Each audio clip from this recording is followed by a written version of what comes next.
A pleasant day to you all, distinguished guests. All protocols duly observed.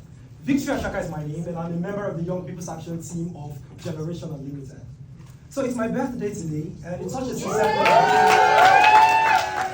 Thank you so much. And it's such a sincere pleasure to lend my voice on behalf of African youth today. So ladies and gentlemen, listen.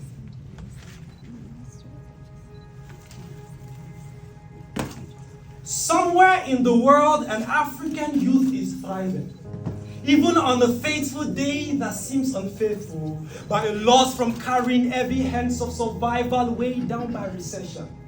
Where I come from, our greatest resources the world will ever know is its gold mines, minerals, or crude oil soaking our soil, but our youthful courage to uncraft hope out of nothingness. To every worthy cause, we give out all of ourselves without giving up. And even when a smile fades into grief, our talent isn't too much to give. But what happens when a breadwinner kicks the bucket? Like the scepter of hope for leadership being broken out of fatherhood and an orphan being denied the joy of childhood. This is how a society disappears when the bond meant to bind us together no longer sticks. A cycle of family dysfunction now comes with an auction, oftentimes a price to pay in form of lack or want. On this YouthForce, listen to the youth first. This is not just an outcry, but my heart cry. How do we become spectators to the plight of the common youth whose take home never takes them home? Society has failed us check the market prices, the only form of gravity that never comes down. There is a million cankerworms eating deeply into our society structure so that the cost of living now suffocates the living. So how do we let young people breathe in this extreme capitalism and wealth inequality that divides us?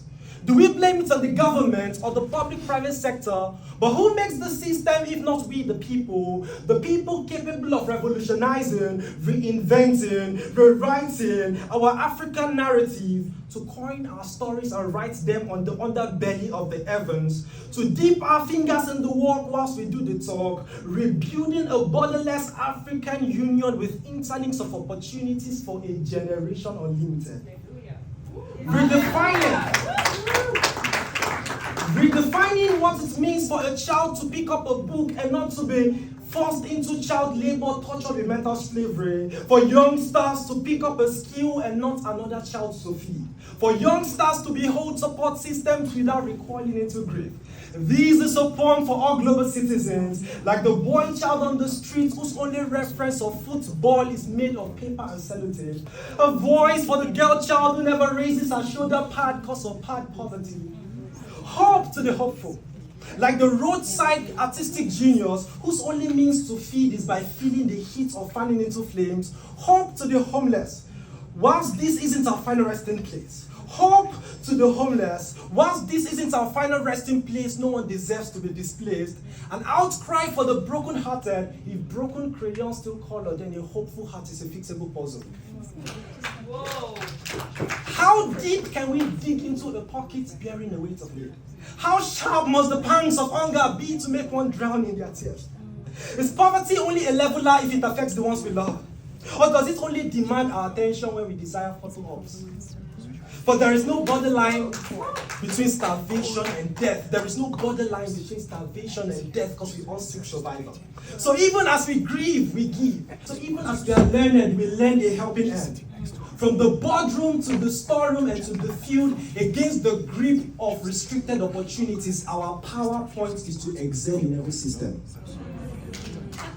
Today, we bear oil nestled in our palms to draw strength from our resources without running out of sauce. Because hope is our commodity and kindness our currency for humanity. This is what it means to stand the test of time. So we set our gaze towards charity as a city set on a hill. Unhidden, we mirror constellations of stars to call us what we carry. Because our way is to light up, not to give up, because up is the only way. So as a people, we are uncommon, so come on for this continent. And as titans in disguise, let's bury poverty with no one knowing the grave. And to this end, we end this.